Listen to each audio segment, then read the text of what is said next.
네, 오늘 11번째 누가복음 강의 시간입니다. 오늘은 예수님의 권세라고 하는 제목으로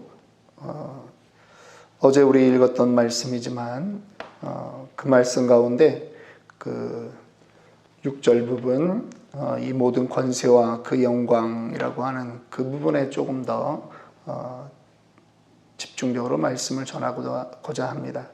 예수님이 시험을 받으셨습니다. 그분이 시험 받았다라고 하는 것은 그분이 우리와 같은 육체를 가지고 계시다라고 하는 것입니다. 육신에 속해 있는 동안 사탄이 우리를 시험할 수 있습니다. 그런데 이것이 예수님이 연약해졌다라고 하는 의미가 아닙니다. 예수님이 우리와 똑같은 육신을 가지고 계셨다라고 하는 의미인 것이죠. 그래서 오히려 예수님이 시험 받았다라고 하는 말은 우리 믿는 신자들에게는 예수님이 연약해지고 나약해지고 무능해졌나 하는 것이 아니라 오히려 우리에게 위로가 되는 것입니다. 히브리서 2장 18절은 이렇게 말씀합니다. 그가 시험을 받아 고난을 당하셨은즉 시험 받는 자들을 능히 도우실 수 있느니라. 그분이 우리와 똑같은 육신을 가지고 마귀 사탄의 시험을 받아보셨기 때문에 우리의 상황과 형편에 대해서 잘 아신다라고 하는 거지요. 그래서 우리가 시험당하고 어려움을 겪을 때 예수의 이름을 부르면 그분이 우리의 상황과 형편을 충분히 아시고 우리를 능히 도울 수 있다라고 하는 것입니다. 오히려 예수 그리스도가 시험을 받았다라고 하는 그 말은 우리에게 굴욕이 아니라 위로가 되는 것입니다. 육신은 연약합니다. 연약한 육신에 그 예수님도 사탄의 시험을 받았는데 우리가 이 땅을 살아가면서 시험 받는 것은 당연한 것이겠죠. 그런데 예수님이 승리하셨습니다. 그래서 우리도 역시 승리할 줄 믿는 것입니다. 그리고 예수님이 시험 받으셨지만 예수님이 승리하셨기 때문에 우리도 시험 당할 때 예수의 이름을 부르는 그러한 지혜로운 우리들이 되기를 원합니다. 오늘 시험 당하는 예수님에게 사탄이 하는 말이 우리가 참 성경에서 여러 군데 볼 수 있는 그러한 말입니다. 사탄이 말합니다. 천하만국을 보이며 가로되 이 모든 권세와 그 영광을 내가 내게 주리라. 이것은 내게 넘겨준 것이므로 나의 원하는 자에게 주노라. 여러분, 이 땅의 모든 권세, 이 땅을 누가 창조하셨습니까? 이 땅은 분명히 하나님이 창조하셨습니다. 이 모든 권세와 그 영광, 이것은 도대체 무엇을 말할까요?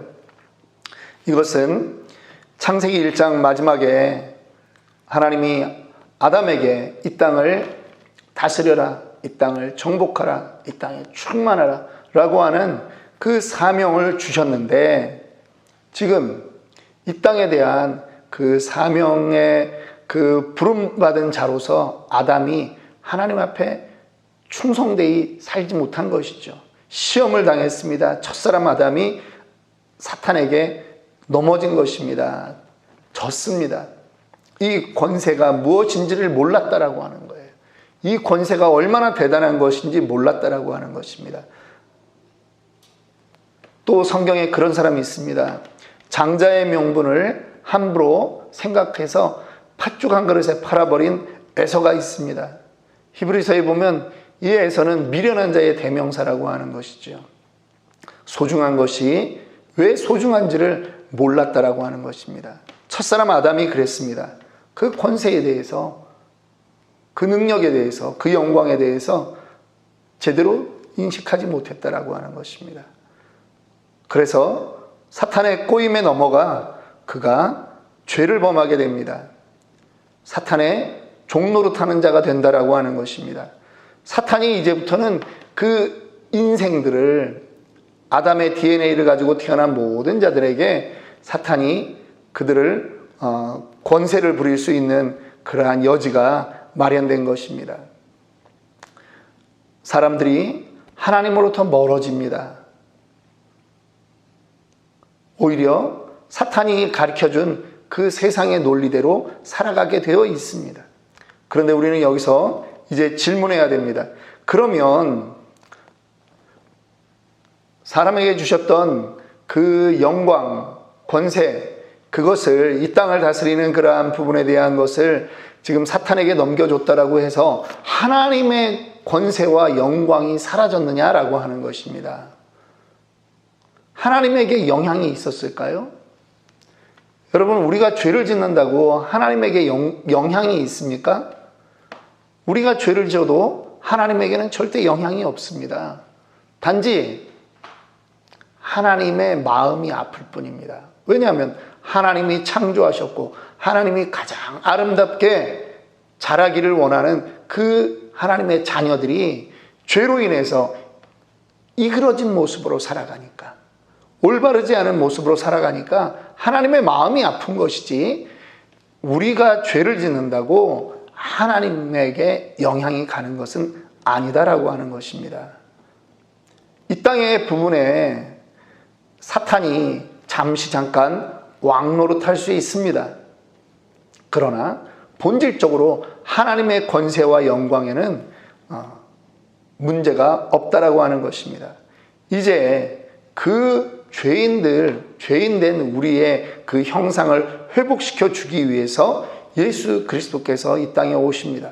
오늘 두 번째 시험에 대해서 예수님이 시험 받으시잖아요. 그런데 예수님도 그 모든 권세와 영광에 대한 그 회복에 대해서 이 땅의 그 사랑하는 자녀들에게 그 권세와 영광을 회복시켜주는 방법에 예수님도 결정해야 되는 것이 있다라고 하는 것입니다. 첫째, 무엇입니까? 내가 사탄에게 절함으로 이 권세를 얻을 것이냐, 아니면 하나님이 기뻐하는 십자가에 달려 죽음과 부활로서 내가 이 권세를 회복하는 것이냐라고 하는 것이죠. 사탄은요, 속이는 자입니다. 사탄은 속이는 자입니다.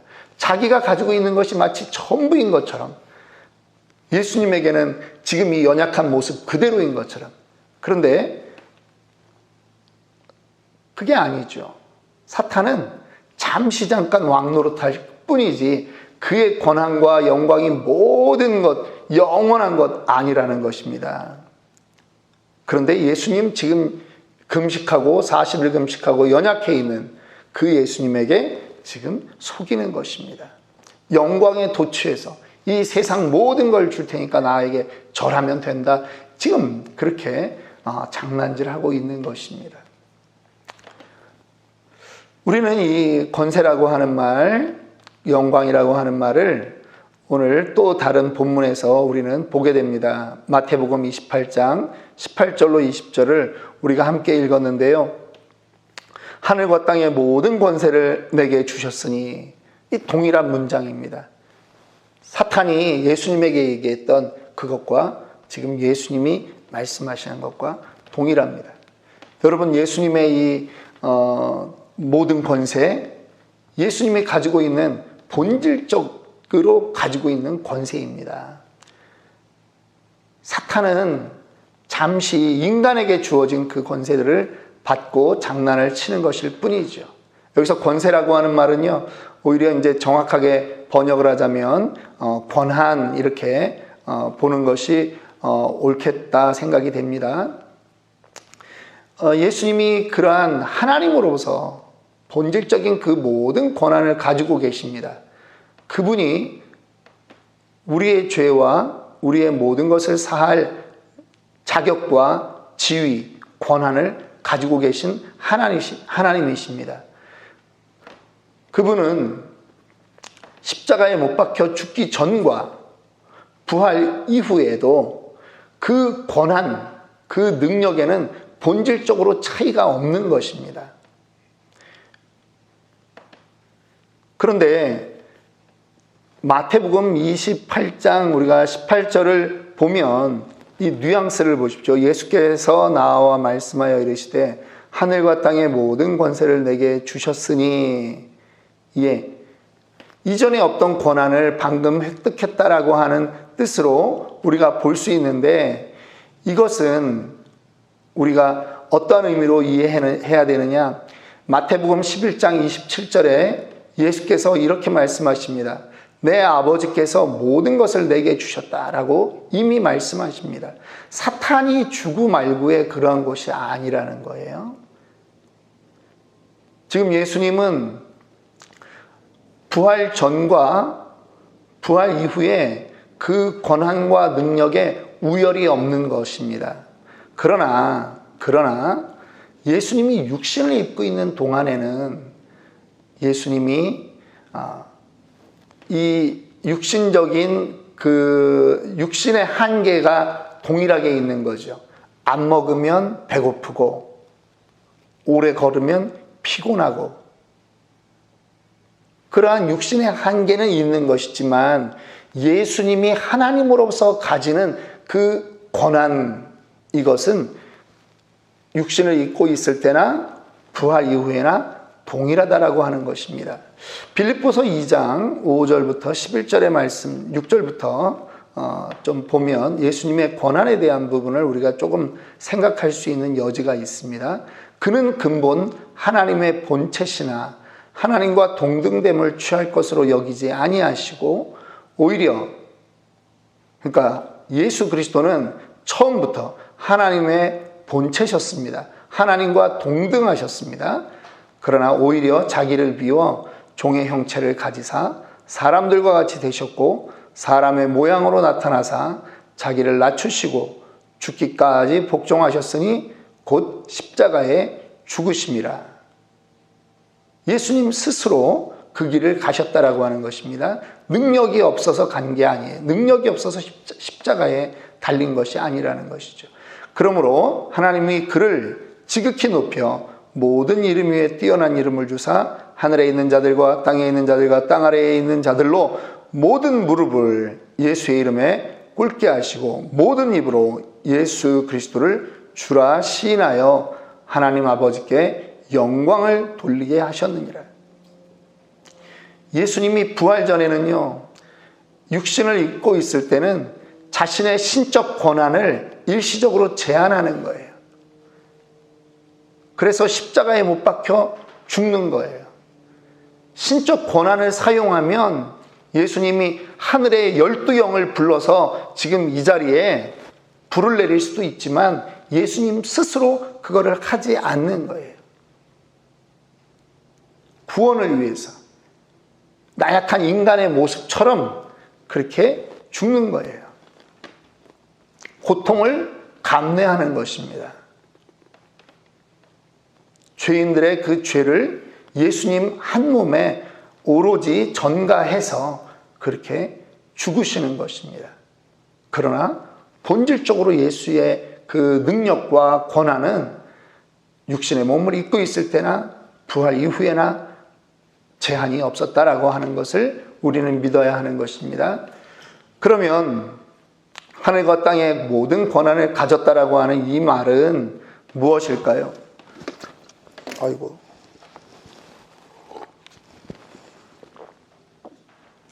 여기서 계속 마태복음 28장에 반복적으로 나오는 말들이 있습니다.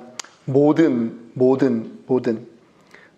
권세, 모든 민족, 내가 분부한 모든 것. 예수께서 이 땅의 역사에 대한 모든 주권을 가지고 계시다는 의미이시고 영적인 세계에 대한 주권, 하나님에 대한 하나님 나라의 그 왕이라고 하는 주권, 예수의 통치가 이 땅에 새롭게 시작된다라고 하는 선언, 그러한 의미로 하늘과 땅의 모든 권한을 언급하고 계시는 것입니다. 그런데 여러분, 그거 아십니까? 예수님이 지금 제자들에게 내가 너희들에게 모든 권한을 준다라고 하는데 이미 예수님이 이 부활해서 대사명을 주기 전에 예수님이 공생의 기간 동안에 제자들에게 이미 같은 말을 하셨어요. 70명을 70명을 둘둘씩 짝을 져서 동네로 보내서 전도하게 할 때 뭐라고 말씀합니까? 귀신을 쫓아내고 모든 병과 모든 약한 것을 고치는 권능을 주셨다라고 이미 말씀하고 계세요. 마태 마가복음에서는 이걸 권능이라고 얘기하고 누가복음에서는 권위라고 얘기해요. 그랬더니 제자들이 실제로 연약한 제자들인데 동네에 들어가서 어떠한 이적들을 행하게 됩니까? 병든 자를 고치기도 하고 복음을 전하는데 귀신들이 떠나가는 그러한 역사들을 보게 되는 것이죠. 그들이 예전에 소유하지 않았던 그 놀라운 예수의 이름으로 명령할 때 일어나는 놀라운 일들을 그들은 경험하게 되는 것입니다. 그들이 돌아와서 예수님에게 자랑하잖아요. 주님, 우리가 예수의 이름으로 선포하고 그럴 때 이런 일들이 있었습니다. 예수님도 말하잖아요. 내가 하늘에서 사탄의 그 별이 떨어지는 걸 사탄이 떨어지는 걸 내가 봤다. 그렇게 얘기하시잖아요. 그 지금 주님이 이 대사명이라고 하는 이 마태복음 28장에 다시금 하늘과 땅의 모든 권세를 너희에게 준다라고 말할 때 제자들에게 떠오르는 것이 있다라고 하는 것입니다. 우리가 예전에 예수님과 함께 그 전도할 때 그 일을 경험했지? 두 번째, 지금 제자들에게 또 떠오르는 것이 있다는 것이에요. 뭐냐 하면 지금 자기네들의 형편은 어때요? 두려움에 떨고 있잖아요. 심지어 예수님 십자가에 못 박히기 전에 이미 부인하고 도망갔잖아요. 그리고 지금도 역시 여전히 유대인들이 예수 믿는 사람들을 잡아 죽이려고 하는 그러한 위협 속에 살고 있잖아요. 그런데 지금 예수님이 하늘과 땅의 모든 권세를 내게 주셨으니 그러므로 너희는 가서 내가 그 권세를 너희에게 주겠다라고 할 때 예전에 그 일이 생각날 뿐 아니라 지금 현실은 두렵지만 주님이 우리와 함께 하시니까 우리는 넉넉히 이거를 극복할 수 있지라고 하는 그 믿음이 그들 안에서 올라오고 있다라고 하는 것입니다. 그 어떤 것도 우리를 하나님의 사랑에서 끊을 수 없다라고 하는 확신이 올라오는 것이죠. 존 버년이 쓴 철로 역정을 보면 이 크리스찬이라고 하는 주인공이 가는 길에 너무나 무서운 장면이 나타납니다. 두 마리의 사자가 으르렁거리는 것입니다. 저쪽에서는 오라고 막 이러는데 도저히 지나갈 수가 없는 것이에요. 사자가 옆에서 으르렁거리고 있으니까 그 길을 가다 보면 사자에게 잡혀먹힐 것 같은 것입니다. 그런데 가만 보니까 사자 목에 뭐가 있어요? 쇠사슬이 묶여 있는 것입니다. 여러분, 사탄이 우리에게 한시적으로는 우리에게 장난질을 할 수 있지만 근본적인 것은 모든 능력과 권세는 누구에게 있다? 예수 그리스도에게 있다라고 하는 것을 믿으시기 바랍니다. 이 지상명령, 이 대사명을 우리에게 내린 분이 어떤 분인지를 알면, 예수가 어떤 분인 줄 알면 우리는 두려움을 버리고 순종할 수 있는 것이에요. 세상의 모든 그 문제들은 우는 사자와 같이 그렇게 우리를 두렵게 할 수 있습니다. 그런데 그것은 결코 우리를 잡아먹을 수 있는 사자가 아니라 쇠사슬로 붙들려져 있고 소리만 큰 그러한 존재라고 하는 것이죠. 예수 그리스도에게 모든 권세가 있습니다.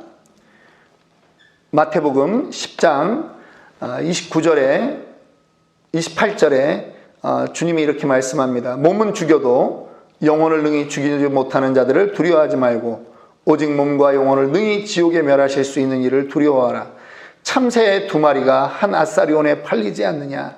그러나 너희 아버지께서 허락하지 아니하시면 그 하나도 땅에 떨어지지 아니하리라. 너희에게는 머리털까지 다 세신 바 되었나니 두려워하지 말라. 너희는 많은 참새보다 귀하니라. 믿으십니까? 사탄의 권세는요, 일시적인 것이에요. 영원하지 않아요. 예수 그리스도는 이미 승리로 자신이 부활로 자신이 하나님이심을 증명한 것입니다. 그리고 이미 하나님으로부터 모든 권세와 영광을 가지고 이 땅에 우리에게 넘겨주셨음을 우리는 믿는 것입니다. 두려워할 것은 하나님이고 예수 그리스도인 것이지 사탄이 아니라고 하는 것입니다. 그러면 마지막으로 우리는 이 권세를, 예수를 믿는 우리에게 자녀의 권세를 주셨는데 이 권세가 어디에 사용되어야 되느냐라고 하는 것입니다. 그것이 바로 우리의 사명이거든요. 19절, 마태복음 28장 19절. 그러므로 너희는 가서 모든 민족을 제자로 삼아 아버지와 아들과 성령의 이름으로 침례를 베풀고 내가 너희에게 분부한 모든 것을 가르쳐 지키게 하라. 볼지어다 내가 세상 끝날까지 너희와 항상 함께 있으리라 하시니라. 우리가 하나님으로부터 받은 이 권세는 우리가 어디에 사용해야 되느냐? 우리가 우리의 필요를 간구하는 모든 일에 사용할 수 있죠. 예수의 이름으로 간구할 수 있습니다. 해도 됩니다. 하십시오. 더 큰 것을 구하십시오. 담대하게 사용하십시오. 그러나 본질적인 것이 있다는 거예요. 뭐냐 하면 모든 민족을 제자로 삼는 것이 예수 그리스도께서 이 권세와 영광을 우리에게 주신 목적이라고 하는 것입니다. 하나님의 자녀된 특권은 다른 것이 아니라 모든 민족을 제자로 삼는 거라는 거죠. 제자 삼기 위해서 우리가 갈 때, 그들에게 침례를 베풀 때, 그들에게 가르칠 때 이것이 더 확실하게 드러난다라고 하는 것입니다. 여러분, 이 대사명에 이 가서 모든 민족을 제자로 삼아 아버지와 아들과 성령의 이름으로 침례를 베풀고 내가 너희에게 분부한 모든 것을 가르쳐 지키게 하라. 여기에 동사처럼 보이는 것이 많이 나오지만 동사는 하나예요. 뭐죠? 제자 삼으라는 거. 제자 삼으라는 거. 여러분, 목회의 길에 우리 목사들이 속는 것이 있습니다. 성도 숫자 늘어나면 목회 성공한 줄 알아요. 속는 겁니다. 사탄의 시험에 목사가 넘어가는 거고요. 교인들이 넘어가는 거예요. 사람 많으면 내 세력이 넓어지는 것 같고 내가 우쭐해질 수 있는 그 사탄이 준 시험에 목사들이 다 넘어가는 거예요. 교회의 목적은 그것이 아니에요. 너희는 가서 모든 민족으로 제자를 삼아. 이 제자 삼는 것이 예수님이 우리에게 권세와 영광을 준 목적이라고 하는 거죠. 근데 사탄은 우리의 눈을 가리는 거예요. 예수님에게 눈을 가리면서 나에게 절하면 이 권세를 주겠다. 성전 꼭대기에 올라가서도 위엄을 보이게 하듯이. 지금 교회들이 새 분리기에 대한민국 교회가 그렇게 집착했다가 이제는 교회가 텅텅 비어져 가고 있다라고 말하지 않습니까? 권세를 주신 목적을 반드시 알아야 되는 거예요. 우리 교회가 여러분 요즘 저도 제한된 그런 목사님들을 만나지만 우리 교회는 이 코로나 기간에도 성장이 있었다. 이유가 어찌됐든 우리가 전도해서 데려왔던 하나님이 보내주셨던 우리 교회는 나름대로 성장이 있었다. 그렇게 얘기하고요. 모든 분들이 부러워합니다. 근데 이거 여러분 속으면 안 되는 거예요. 사람 늘어나는 것이 좋다가 아니라 그것도 우리가 감사해야 되는 거죠. 그런데 그 사람들이 무엇이 되어야 되느냐? 우리 성도로서 끝나면 안 된다고 하는 거예요. 제자가 되어야 돼요. 예수님의 제자. 예수의 제자. 그래서 이 예수님의 권능을 사용해야 되는데 언제 그것이 사용되어지느냐? 나도 가서 전하고 제자 삼을 때. 이 한 영혼 때문에 내가 기도하고 이 영혼에게 복음을 계속 전하고 이 영혼이 변화되기를 위해서 기도할 때 예수의 능력이 그대로 임한다라고 하는 거예요. 이거를 믿으셔야 되고요. 교회의 사명이 이거예요. 영혼구원. 우리는 예수의 권능을 부여받은 사람들입니다. 그런데 우리의 있는 것을 자랑하기 위한 것이 아니라 영혼구원, 전도, 한 생명 살리는 것, 이것을 여러분들이 맛보셔야 돼요. 이것을 맛보셔야 돼요. 이걸 가지고 기도할 때 하나님이 기뻐하시고요. 우리 안에 정말 영이 살아 움직이는 것을 느끼게 된다라고 하는 것입니다. 여러분, 태신자를 정하세요. 그래서 이름 불러가며 기도할 수 있는 사람을 정하셔야 돼요.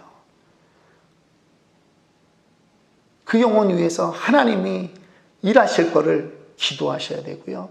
그 영혼에게 여러분들의 시간과 물질을 사용하셔야 돼요. 우리의 권세를 사용하는 겁니다. 한 명만. 많이 해도 좋죠. 그런데 한 명만. 이게 성경의 비밀이에요. 한 명 하면요, 그 다음에 그 사람이 또 한 명 하면 기하급수적으로 늘어나요. 오늘 그러한 도전이 저와 여러분에게 있기를 원합니다.